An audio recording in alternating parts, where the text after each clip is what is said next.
Good evening. It's July 28th, 2009. I'm Da Vinci. Um, Conviction of silver. Well, a lot of people have debated me against silver buying quite a few times, and one person, TFRENN,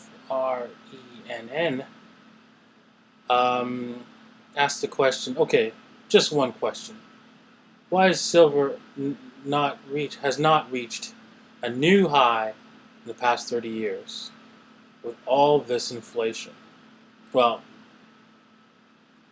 the short answer is it's manipulated. But the long answer is really simple. Unlimited short contracts, limited long contracts. Meaning that you could sell as much silver as you like, but you can't buy as much silver as you like on the comics exchange. No, that's illegal. Next is governments dumping silver. Right, Clinton dumped all the silver, the U.S. silver reserves back in the 90s. Central bank leasing silver. Right, so basically they have the silver and then they decide, I want to keep it on my books as an asset. At the same time, I want to help suppress the price. So what I'll do is give it to a bullion bank. Tell them, hey, you got to pay me a percentage every year on this, and you owe me back that silver, right? And you can go out and do whatever you want with it. Obviously, you can sell it. So they are basically, banks have it on their books that they still own the silver because it's just being loaned out, and meanwhile it's already been sold. So that's another way they manipulate the silver price. Silver is also has a lot of derivative contracts out there. There's silver certificates. There's many ways that you could purchase exposure to the price of silver. What that means, exposure means, is that you're not actually buying silver. You're just getting exposure to the price, meaning that if the price goes up, you get more money. If more these paper tokens, not money. If the price goes up, you get more of those tokens, and if the price goes down, you get less of those tokens. So you're not really affecting the price. Now, no other commodity in the world has been suppressed as much as silver. Actually, there's also I've also forgot to mention that there's a silver group created by corporations that consumes silver and their group's mandate is to keep the price down. No other commodity has that. None. So there you go.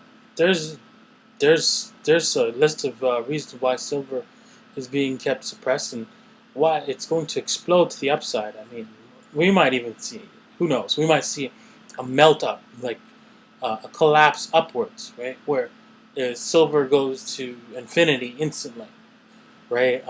That's a possibility if this continues, right? Because what happens is there's shortages and and companies need the silver, and then what they end up doing is they end up buying up silver because they're not getting it to produce their products.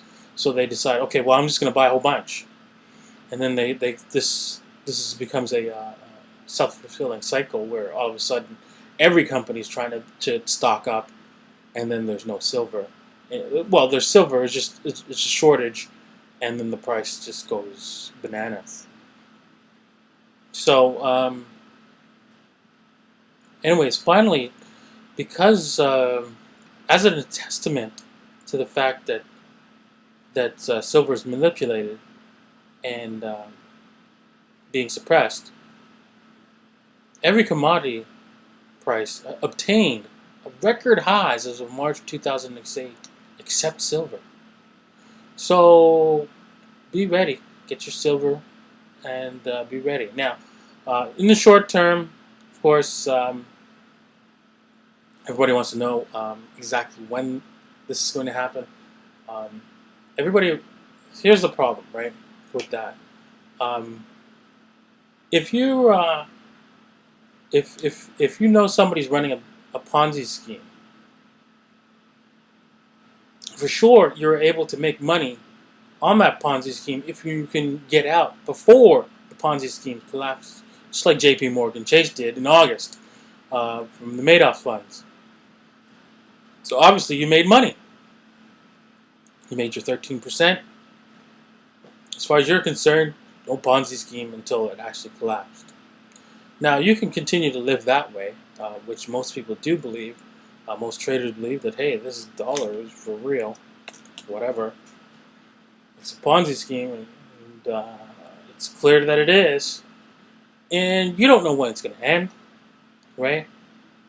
I can't tell you when it's going to end, but we do know it will end. One more thing. I have some links on the side here. If you click more info right there, I've read this little children's book, which I thought was very nifty, from Erwin Schiff. It was called The Kingdom of Moltz. So check it out.